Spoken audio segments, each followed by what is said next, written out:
Elektro kelas A. Di sini saya akan menjelaskan kelebihan dan kekurangan dari perkembangan komputer generasi pertama sampai seterusnya dan juga komponen-komponen komputer. Yang pertama, generasi pertama pada tahun 1940 sampai 1950-an. Kelebihannya, komputer pertama kali memungkinkan kalkulasi otomatis dalam skala besar dan juga mempercepat proses perhitungan ilmiah dan juga militer. Sementara kekurangannya adalah ukurannya masih sangat besar dan menggunakan tabung vakum yang cepat panas. Yang kedua, pada tahun 1950 sampai 1960, kelebihannya penggunaan transistor menggantikan tabung vakum membuat komputer lebih kecil. Akan tetapi kekurangannya, meskipun lebih kecil, komputer masih besar dan mahal untuk banyak organisasi. Yang ketiga, generasi ketiga pada tahun 1960 sampai 1970, penggunaan sirkuit terintegrasi atau IC menjadikan komputer lebih kecil dan lebih cepat. Akan tetapi kekurangannya masih mahal untuk digunakan secara luas, terutama oleh individu atau bisnis kecil.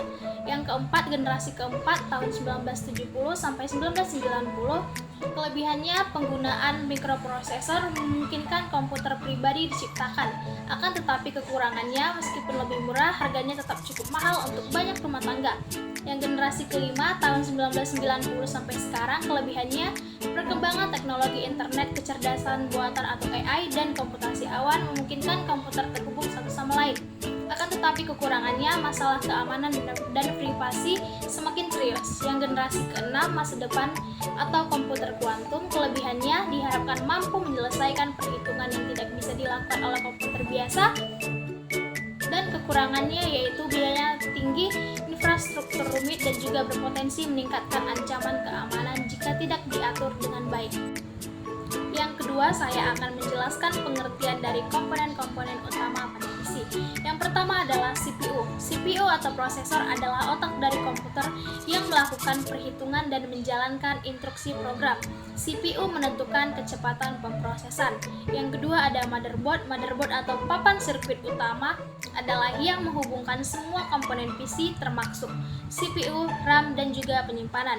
Yang ketiga ada memori atau RAM, yaitu tempat penyimpanan sementara data dan instruksi yang sedang digunakan.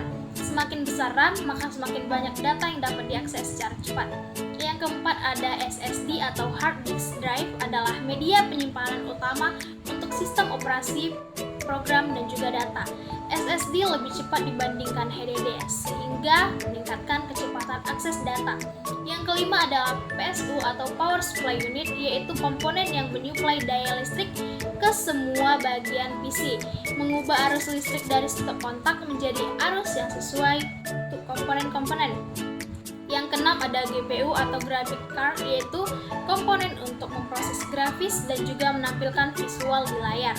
Yang ketujuh ada cooling system atau sistem pendingin seperti kipas atau heatsink yang mendinginkan CPU, GPU, dan komponen lainnya agar suhu tetap stabil dan kinerja optimal.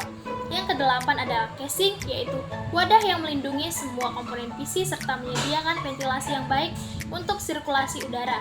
Yang kesembilan ada optical drive atau drive untuk membaca dan menulis data dari media fisik seperti CD, DVD, atau Blu-ray. Yang terakhir ada network card atau LAN atau Wi-Fi adapter, adalah komputer yang konektivitas jaringan baik melalui kabel Ethernet atau LAN ataupun nirkabel atau Wi-Fi.